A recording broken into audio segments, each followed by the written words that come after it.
Today we're going to do a cost of living comparison. Japan versus Australia. My wife is behind the camera, so let's get started.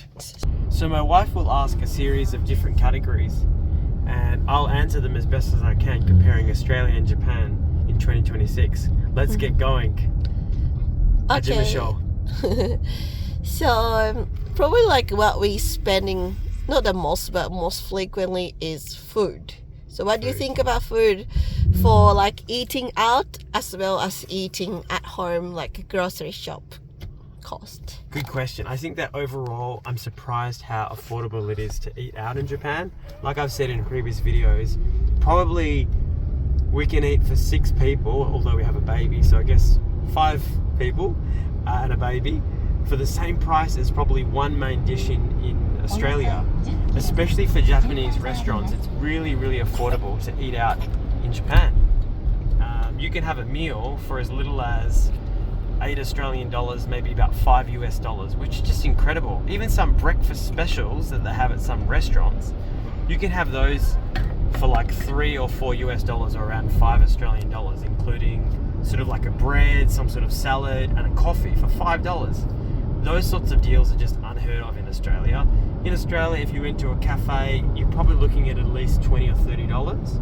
And eating out for a family meal can easily cost over $100. Whereas in Japan, you can literally eat out with a whole family for around $30 Australian, which is incredible value for money. So I'd say eating out, definitely Japan is probably half the cost of Australia, if not better. For groceries, I would say it's pretty even. Some items are cheaper in Japan, some items are more expensive than Australia. So for example, eggs are pretty cheap. You can get eggs, 10 eggs for about $2.50 Australian or about $2 US. The thing that's really quite expensive though is rice. Rice is really expensive now in Japan. You can pay 40 or 50 Australian dollars for a bag of rice, which is a lot of money. So that adds up a lot, especially for a large family like we are. Milk is pretty similar priced. Beautiful fruit here in Japan, absolutely fresh and delicious fruit, although again the price is a little bit higher than Australia. Although if you eat seasonally, it can be quite reasonably priced. So you can get strawberries, or we had some mini tomatoes last night, and they were about $1 for a big bag of mini tomatoes, which is in Australia you'd be paying $4 or $5. So again, some things can be cheaper. You just have to shop seasonally, and if you shop and you eat more Japanese food, it will be cheaper. If you want to have more Western food, more Mexican or Italian or other cuisines, it can be a little bit more expensive. So I'd say overall Japan is cheaper to eat out and cheaper to buy groceries, which makes it a lot more affordable for a large family like we are. Okay, next, probably this is the category people family spend the most is house. So maybe rent plus utility. Yeah. So in Tokyo, it's still quite expensive to rent. But if you're outside of Tokyo, in a city like Sendai, where we are, or another city, so it's like a Brisbane or a Perth, you're a 2 or 3 million people population area.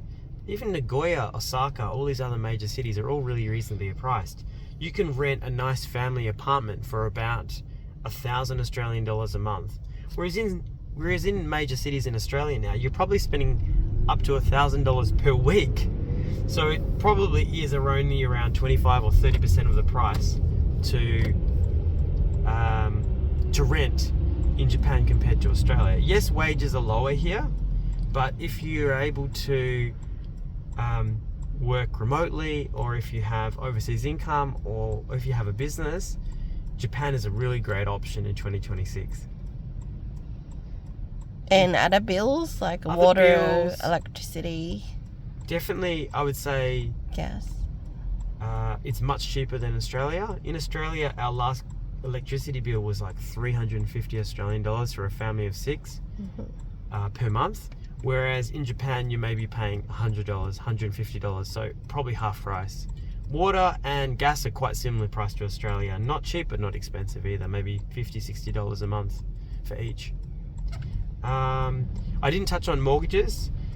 There is no restriction on foreigners buying residential property in Japan, whether it's apartments, whether it's houses, whether it's land, whatever you want to buy.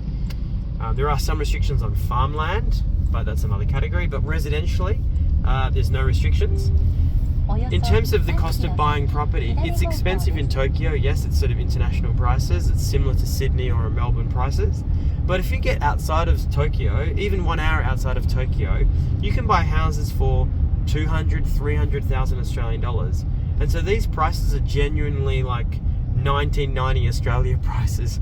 I haven't seen those prices since I was a child growing up in Australia in the 90s. And so it's incredibly affordable from the perspective of an Australian. Of course, if you're earning Japanese salaries, it is still quite difficult. Although interest rates here are surprisingly low. You can get a 30-year mortgage for about 1% interest rates, whereas in Australia at the moment it's about 6%. So there's a big difference in price. Definitely Japan is cheaper. Okay, maybe it's about a time. Yeah. Maybe you explain to me lots. Japan is cheaper. Can you give me one thing that it could be cheaper in Australia and maybe finish the video? Probably, I guess one obvious thing is international school. And Japan is still a Japanese-speaking society. 98% of people in Japan are Japanese. And so if you want to go to an English-speaking school, you're in the top 2%. So the costs are, you need to send your kids to international school, and that can easily be 10,000 Australian dollars or more per year, per child. Although if you think about it, in Sydney and Melbourne and Perth and other major cities in Australia, Brisbane, Adelaide, the prices of even private school fees are often $10,000 or more, so it's quite similarly priced. But that's something to factor in if you want to send your kids to an international school or an English-speaking school. Japanese school is either low cost or free, and childcare is universal. And so for childcare, most Japanese people normally, again, it's sort of national level coverage, normally pay no more than $500 or $600 a month per child. Whereas in Australia, many people are probably paying that per week per child. And so childcare is again much more affordable in Japan than in Australia. If you have any more questions around cost of living, you want to know more detail, you're interested in moving to Japan, leave them down in the comments below. Give this video a like if you want to see more cost of living comparisons. We're happy to answer your questions, and subscribe to Gap Year Dad Japan on YouTube and on Instagram. Thank you. Mata tere.